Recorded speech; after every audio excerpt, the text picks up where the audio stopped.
warahmatullahi wabarakatuh. Waalaikumsalam warahmatullahi wabarakatuh. Ya.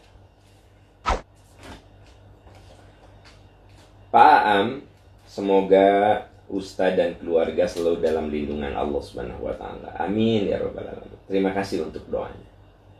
Ustadz, untuk berkurban, suami istri sama-sama bekerja. Apakah kurbannya harus masing-masing atau boleh enggak suami saja yang berkurban? Jazakumullah khairan katsir.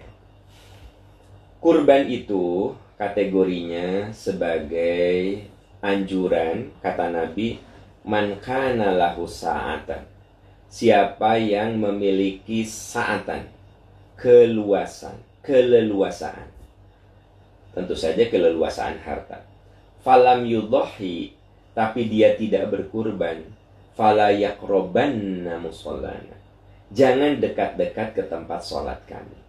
Jadi sebenarnya kurban itu bagi yang punya keleluasaan.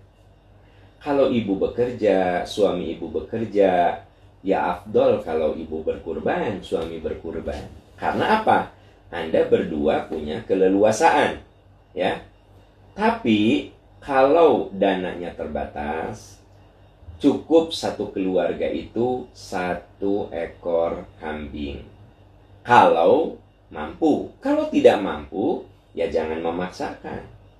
Ada yang dananya terbatas.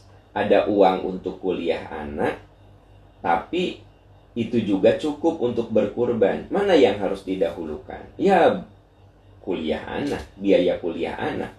Jadi Pak Am, saya tidak berkurban. Kan berkurban tuh untuk orang yang man kana lahu sa'atan. Siapa yang punya keleluasaan. Berarti dana Anda terbatas. Kalau harus berebut dengan uang kuliah anak, berarti dana Anda terbatas.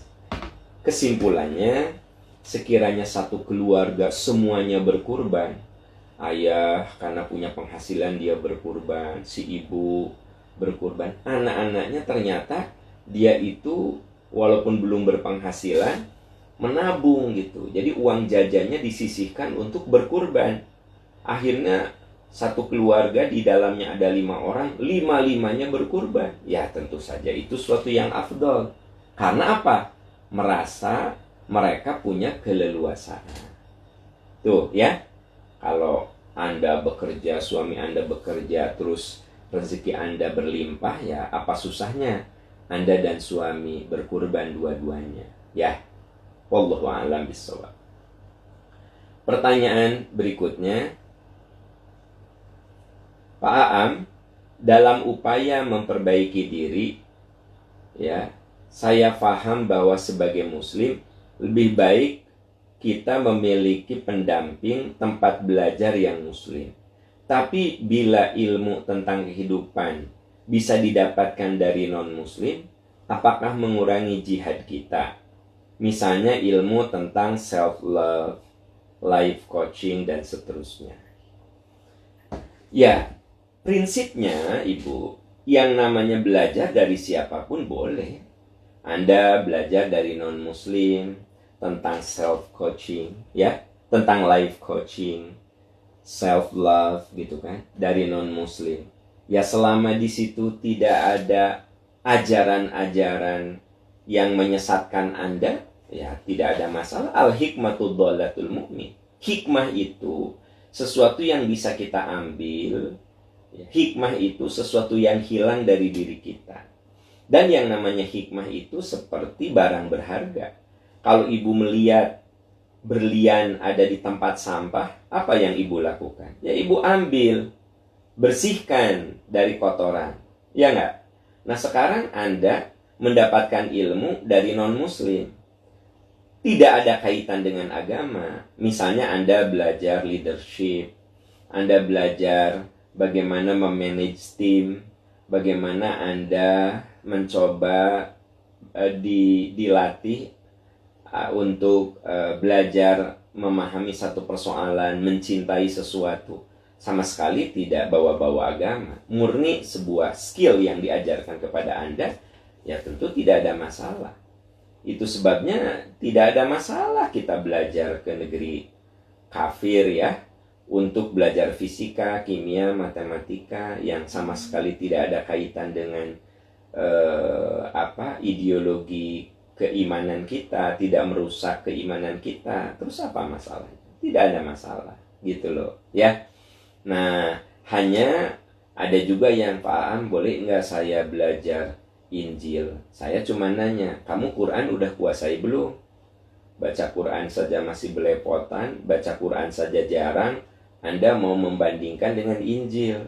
Ya, prioritaskan dulu kitab suci kamu, cek saya teh. Saya bilang, masa kamu belajar Injil, kamu belajar orang Islam? Ya, belajar Quran yang benar.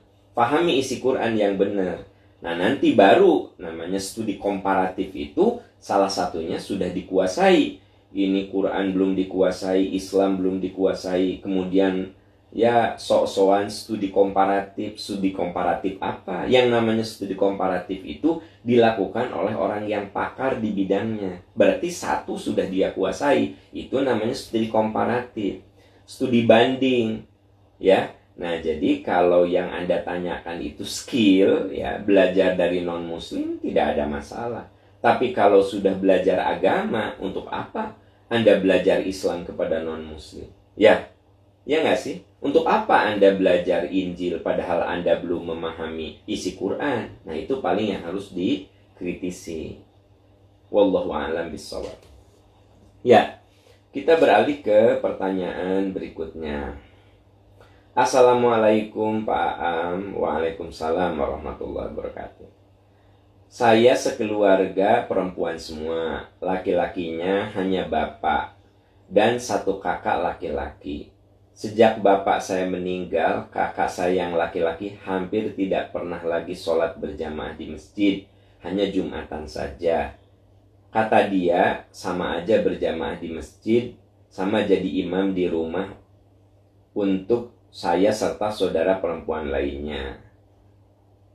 Mana yang lebih utama untuk laki-laki, sholat di masjid atau jadi imam di rumah? Jazakallahu khairan katsiran.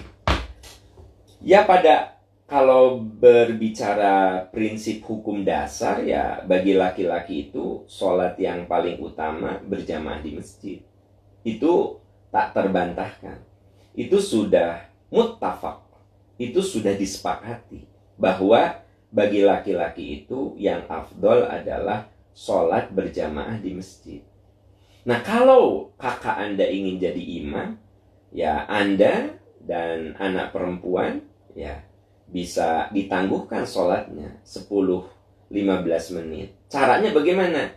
Kakak Anda yang laki-laki itu sholat dulu di masjid, udah gitu balik ke rumah, dia jadi imam. Kalau begitu Pak Am 2 kali sholatnya. Iya, zaman Rasulullah ada kejadian seperti itu. Dia bermakmum dulu kepada Rasul. Setelah bermakmum kepada Rasul, baru dia datang ke kampungnya menjadi imam di kampungnya. Jadi tidak ada masalah. Seorang suami sholat berjamaah dulu di masjid, melaksanakan kewajiban sebagai seorang lelaki. Yang wajib itu, yang afdol itu berjamaah di masjid. Itu yang afdol. Setelah itu baru pulang ke rumahnya menjadi imam untuk keluarganya. Tidak ada masalah seperti itu.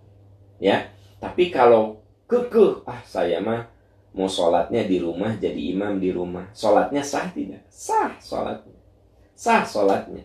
Hanya kalau bicara tentang utama, tetap saja yang utama itu bagi laki-laki sholat di masjid secara berjamaah. Itu yang utama. Karena Nabi Shallallahu Alaihi Wasallam bersabda, sholatul jamaati afdolu min sholatil fardhi sab'an wa ishrina darajatan. 27 derajat nilai sholat di masjid secara berjamaah. 27 derajat. Jadi kalau kakak Anda mengatakan, yang penting mah sama aja sholat di masjid sama di rumah. Kan di rumah juga jadi imam. Nah, cara berpikir itu harus diluruskan. Bahwa sholat berjamaah di masjid 27 derajat. Nah, tadi solusinya sudah saya berikan, ya. Dia bisa jadi imam lagi di rumahnya, ya. Wallahu a'lam bishawab. Kita beralih ke pertanyaan berikutnya. Assalamualaikum warahmatullahi wabarakatuh. Waalaikumsalam warahmatullahi wabarakatuh.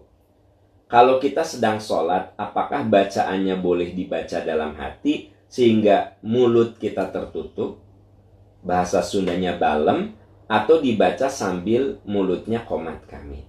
Mana yang betul? Yang betul baca sholat itu, yang betul bacaan dalam sholat itu ada sir, ada jahar. Sir itu artinya Anda membaca, suaranya tidak keluar, tapi mulut Anda qomat kami. Itu sir. Ya.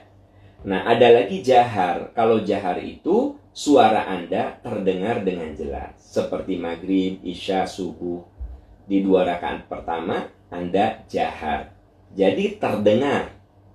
Di luar itu, ya, misalnya maghrib di rakaat ketiga atau asar, duhur, itu sir. Yang namanya sir itu lisan Anda qomat, bibir Anda qomat kami. Ya. Nah, hindari sholat secara batin. Jadi batin itu bibirnya diem. Kata orang Sunda mah balem. Pikirannya baca dia, ya. Ketika dia baca alhamdulillah, baca surat, ruku, sujud, baca, tapi dalam hati, lisannya tidak gerak-gerak, bibirnya tidak qomat kami. Itu namanya batin. Nah, Nabi mencontohkan 2. Kalau nggak jahar, sir, dan Nabi tidak pernah mengajarkan secara batin. Kita tahu bahwa dalam sholat itu Nabi sudah memberikan arahan, shollu kama ro'aitumuni usolli. Sholatlah kalian sebagaimana kalian melihat aku sholat. Jadi, lakukanlah sholat seperti yang dicontohkan Nabi. Bagaimana? Bisa sir, bisa jahar. Dan hindari batin. Ya. Batin tuh kayak orang baca koran, ya kan? Baca buku, itu batin. Nah, sholat jangan dengan cara batin, tapi dengan cara jahar atau sir. Itu yang dicontohkan Rasul. Wallahu a'lam bishawab. Pertanyaan berikutnya. Ya, assalamualaikum warahmatullahi wabarakatuh. Waalaikumsalam warahmatullahi wabarakatuh. Ustadz, kalau janda cerai saat meninggal hartanya diwariskan kepada siapa? Ibu itu punya anak kandung. Ya tentu saja pertama di sini tidak dijelaskan anak kandungnya itu laki atau perempuan. Yang kedua tidak dijelaskan apakah dia punya ayah, ibu, adik atau kakak. Jadi kalau seorang janda cerai saat meninggal, tentu saja yang dapat warisan itu siapa? Anak kandungnya. Kalau ibu bapaknya masih ada, ibu bapaknya. Kalau anaknya itu perempuan, maka kakak adik dari almarhum itu juga bisa dapat. Nah, jadi sayang di sini tidak disebutkan anaknya itu laki atau perempuan. Kalau anaknya itu laki-laki, ya, maka yang akan dapat warisan dari almarhum yang janda itu, ya, adalah ayah dan ibunya dapat, kemudian sisa dari seluruhnya itu untuk anaknya. Jadi anak laki-laki itu bisa menghalangi warisan paman dan uaknya. Paman, bibi, dan uaknya. Itu anak laki. Jadi kalau saya tidak punya anak laki-laki, saya tidak punya anak laki-laki misalnya. Anak saya perempuan semuanya. Kalau saya meninggal, ya ibu bapak saya dapat. Anak perempuan saya dapat. Terus adik saya kan punya adik. Nah, adik-adik saya juga bisa dapat. Karena saya tidak punya anak laki. Nah, tapi kalau saya punya anak laki-laki, saya meninggal. Saya punya anak laki, 1 laki, 2 perempuan. Sudah harta saya berkisar kepada anak saya, ya, kemudian ke istri saya, dan juga orang tua saya kalau masih ada. Kalau orang tua saya sudah tidak ada, ya tentu saja cuma untuk istri saya dan anak saya yang laki dan perempuan. Ternyata istri saya juga sudah tidak ada. Jadi saya duda, istri saya sudah meninggal, saya duda. Atau misalnya saya bercerai sama istri saya. Maka yang dapat warisan cuma anak saja. Kalau saya punya anak laki. Tapi kalau saya tidak punya anak laki, maka anak perempuan dan adik atau kakak saya juga dapat. Nah, di sini tidak disebutkan apakah anak kandungnya itu laki atau perempuan, ya. Jadi kalau janda itu bercerai, tentu si mantan suaminya nggak dapat. Ya, kan sudah cerai. Wallahu a'lam bishawab. Ya, pertanyaan berikut. Assalamualaikum warahmatullahi wabarakatuh. Waalaikumsalam warahmatullahi wabarakatuh. Bolehkah sholat witir di awal sebelum tidur 1 rakaat, sisanya 10 rakaat sesudah tidur dulu atau tahajud? Terima kasih. Tentu saja boleh, kan yang namanya witir itu ganjil. Jadi witir itu boleh 1, boleh 3, boleh 5. Yang namanya witir itu ganjil.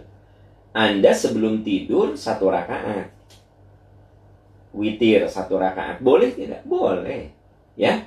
Nah, setelah itu tidurlah jam 3:30, jam 3 Anda bangun, lalu Anda sholat tahajud. Wa minal laili fatahajjad bihi nafilatan laka. Dan di antara malam Anda tahajud sebagai sholat tambahan, sholat sunnah untukmu. Asa ayyab afaka rabbuka maqama mahmuda.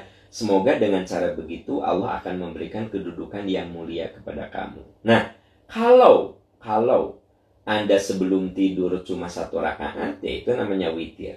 Hanya dari yang dilakukan oleh para sahabat, yang dilakukan oleh Rasul, lebih banyak witir itu 3.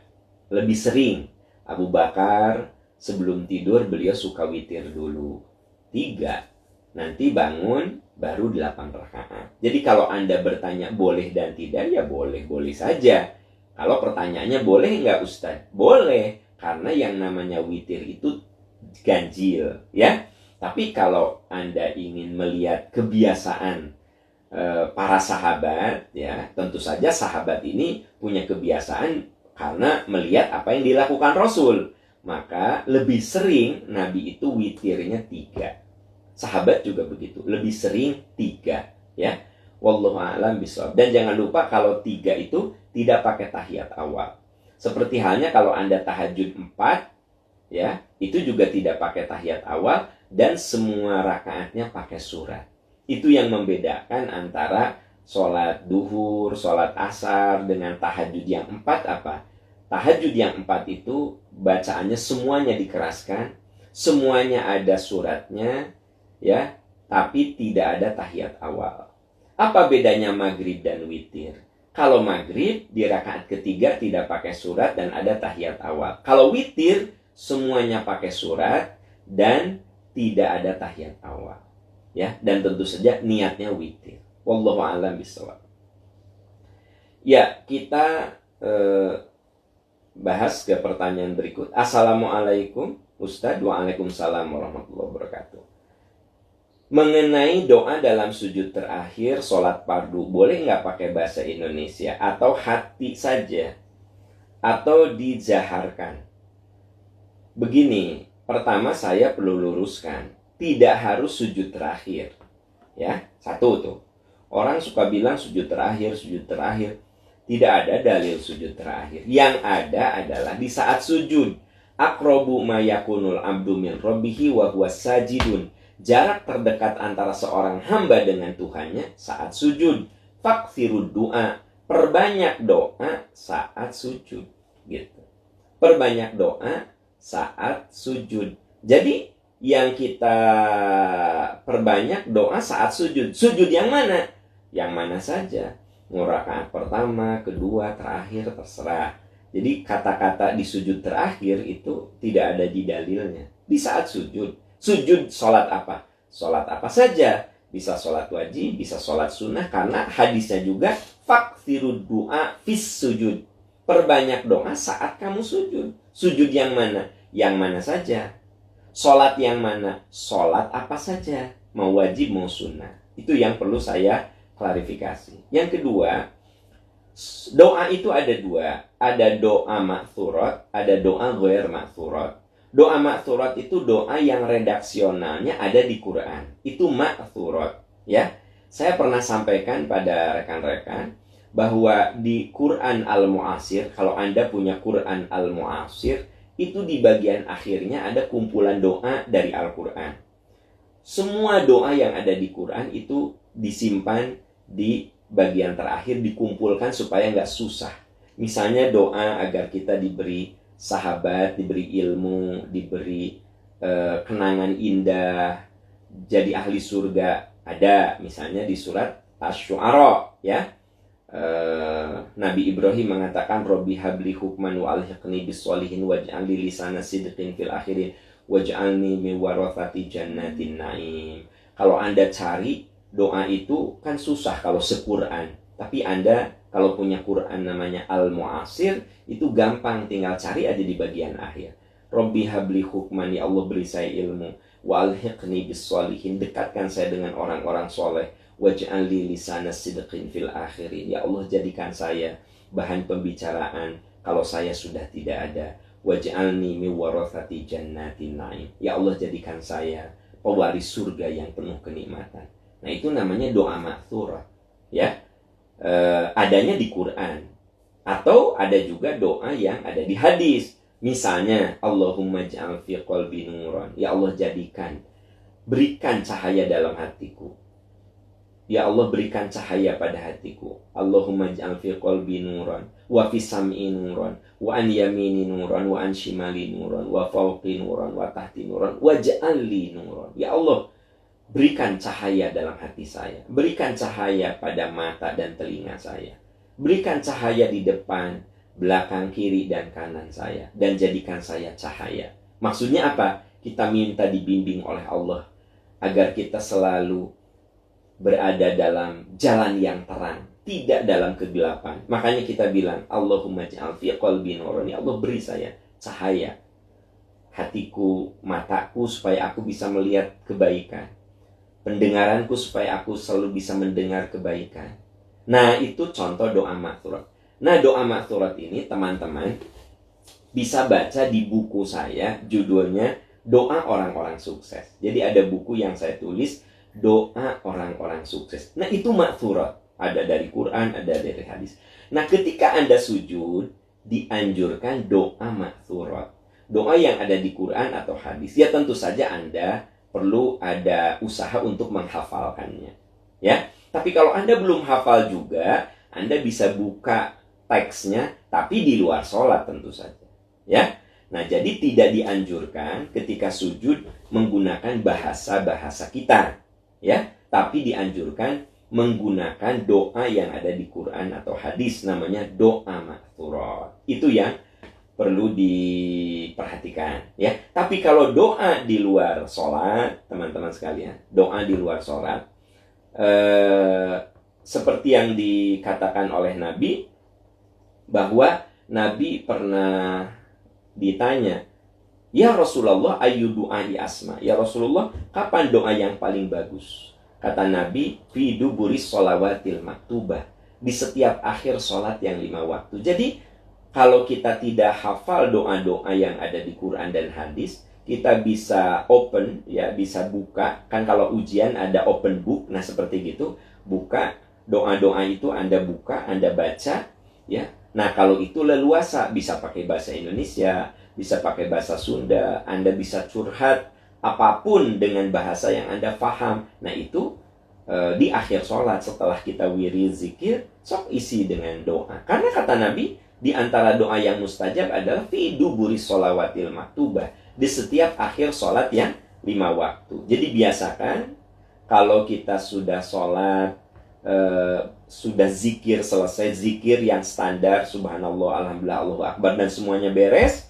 Nah sebelum meninggalkan tempat duduk, coba isi beberapa menit dengan doa. Mau doa dari Al-Quran boleh, mau doa dengan bahasa kita sendiri boleh. Nah kalau ini lebih leluasa, boleh guer ma'thurat itu yang pakai bahasa kita, dan juga doa ma'thurat, doa yang ada di Quran dan hadis. Dan ini lebih leluasa kalau Anda belum hafal doa-doa yang ma'thurat yang ada di Quran dan hadis, Anda bisa buka buku, pegang buku doa. Itu leluasanya, ya. Di akhir sholat, mau di sholat tahajud juga, wabil asharihum yastaghfirun, dan di waktu sahur di waktu sahur itu menjelang adzan subuh. Jadi setelah kita setelah kita sholat tahajud, kalau ada waktu, ada 5 menit, 10 menit, coba gunakan untuk berdoa. Itu juga waktu yang terbaik. Nah, itu kan leluasa juga, karena di luar sholat Anda bisa berdoa dengan bahasa Indonesia, bahasa Sunda, bahasa daerah, atau dengan bahasa yang ada di Quran dan Sunnah. Wallahu a'lam bishawab. Ya.